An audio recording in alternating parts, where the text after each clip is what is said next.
안녕하세요. 오늘은 좀 특별한 고용 형태에 대해 이야기해 보려고 합니다. 우리가 흔히 아는 계약직보다도 훨씬 더 복잡한 구조를 가진 바로 파견직 근로자에 대한 이야기입니다. 자, 그럼 본격적으로 한번 들어가 볼까요? 우리가 보통 임시직 하면 떠오르는 게 있잖아요. 근데 이 파견직이라는 건요, 우리가 아는 것과는 완전히 다른, 좀 이상하다고까지 할 수 있는 그런 규칙으로 돌아가거든요.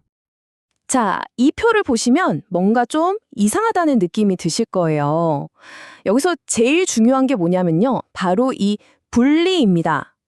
파견직으로 일하는 분은 내가 매일 출근하는 그 회사가 법적으로는 나를 고용한 곳이 아니라는 거예요. 정말 특이하죠? 이게 말로만 들으면 좀 헷갈릴 수 있으니까 아주 좋은 예시가 하나 있습니다. 혹시 드라마 나의 아저씨 보셨나요? 여기에 이 기묘한 관계가 정말 완벽하게 그려져 있거든요. 드라마를 보면 주인공 아이유 씨가 매일같이 사만이엔씨라는 회사로 출근해서 일을 하잖아요. 그런데 사만이엔씨 직원이 아니라는 거예요. 이게 바로 이 문제의 핵심입니다. 일은 여기서 하고 지시도 여기서 받는데 서류상 소속은 전혀 다른 곳이라는 거죠. 바로 이런 구조가 되는 겁니다. 일하는 사람, 즉 근로자가 있고요. 이 사람을 법적으로 고용한 회사는 파견 업체예요. 그런데 실제로 일하는 곳은 사용사업주라는 또 다른 회사죠. 그러니까 이 근로자 한 명을 두고 두 개의 회사가 얽혀 있는 말 그대로 삼각관계가 만들어지는 겁니다. 드라마에서 이런 대사가 나와요. 우리 직원이 아니니까 회식에 참여할 수 없다. 이게 정말 가슴 아픈 부분이죠. 단순히 계약 형태가 다른 걸 넘어서 이렇게 소속감도 못 느끼고 사회적으로나 직업적으로나 딱 선이 그어지는 그런 소외감을 느끼게 되는 겁니다. 자, 그럼 이런 궁금증이 생기죠. 아니, 실제로 일을 시키고 그 노동력으로 이득을 보는 건 사용사업주인데, 그럼 중간에 껴있는 이 파견업체는 도대체 왜 필요한 걸까요? 무슨 역할을 하는 걸까요? 자료에서는 이 파견업체를 좀 직설적인 표현으로 몸빵이라고 부르더라고요. 몸빵. 이게 무슨 뜻이냐면요. 말 그대로 법적인 책임이나 어떤 위험이 생겼을 때 그걸 대신 막아주는 방패 역할을 한다는 거예요. 실제로 근로자를 쓰는 회사는 뒤로 쏙 빠지고 파견업체가 그걸 다 막아주는 거죠. 그러니까 파견업체가 하는 역할이라는 게 사실상 서류 작업이 전부인 경우가 많다는 겁니다.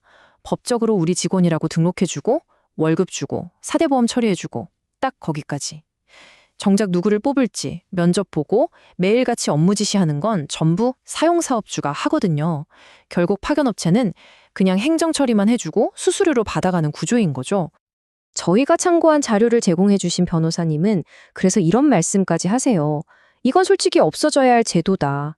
파견업체는 그냥 중간에서 수수료만 떼먹는 거강꾼에 불과하다. 굉장히 강한 비판이죠. 아니, 근데 이렇게 문제가 많아 보이는 제도가 도대체 어떻게 생겨난 걸까요? 이게 처음부터 자, 이런 제도를 만듭시다 해서 만들어진 게 아니에요. 사실은 좀 통제 불가능한 상황에 어쩔 수 없이 대응하다 보니 태어난 거거든요. 역사를 보면 이게 정말 아이러니해요. 원래 우리나라에서는 근로자 공급 사업, 그러니까 사람을 보내주고 돈 받는 사업이 불법이었어요. 그런데 일본 제도를 본뜬 불법 파견 업체들이 막 우후죽순으로 생겨나기 시작한 거죠. 너무 많아져서 정부가 단속을 하려고 해도 할 수가 없는 지경에 이른 거예요. 결국 정부가 뭐랄까 항복을 한 거죠. 아, 이거 막는 건 포기다. 차라리 법의 테두리 안으로 끌어들여서 관리라도 하자. 그래서 1998년에 이 파견법이 만들어지게 된 겁니다. 물론 법을 만들면서 정부도 그냥 만든 건 아니에요. 이 파견직이라는 불안정한 상태에 노동자들이 영원히 머무르게 할 수는 없으니까 일종의 보호장치를 하나 넣어뒀습니다. 바로 2년이라는 시간입니다. 법의 취지는 이렇습니다. 한 회사에서 파견직으로 2년 넘게 쓸 수는 없다. 자, 그럼 어떤 생각이 드세요? 2년 동안 일하면 그 다음에는 그 회사 정식 직원으로 직접 고용해줘야 하는 거구나. 이렇게 생각하게 되잖아요. 그쵸? 하지만 현실은 좀 달랐습니다. 저희가 참고한 자료에 따르면 2년 일하고 나서 그 회사에 직접 고용되는 경우는 거의 본 적이 없다고 해요. 이 보호장치가 실제 현장에서는 잘 작동하지 않는다는 거죠. 결국 이게 파견직 제도가 가진 가장 큰 딜레마인 것 같아요. 기업 입장에서는 필요할 때 사람을 유연하게 쓰고 싶겠죠? 하지만 그 유연함의 대가는 누가 치르고 있을까요? 바로 그 노동자의 고용 안정성, 어딘가에 소속되고 싶다는 인간적인 마음, 그리고 당연히 누려야 할 권리, 이런 것들이 아닐까 하는 근본적인 질문을 우리에게 던지고 있습니다.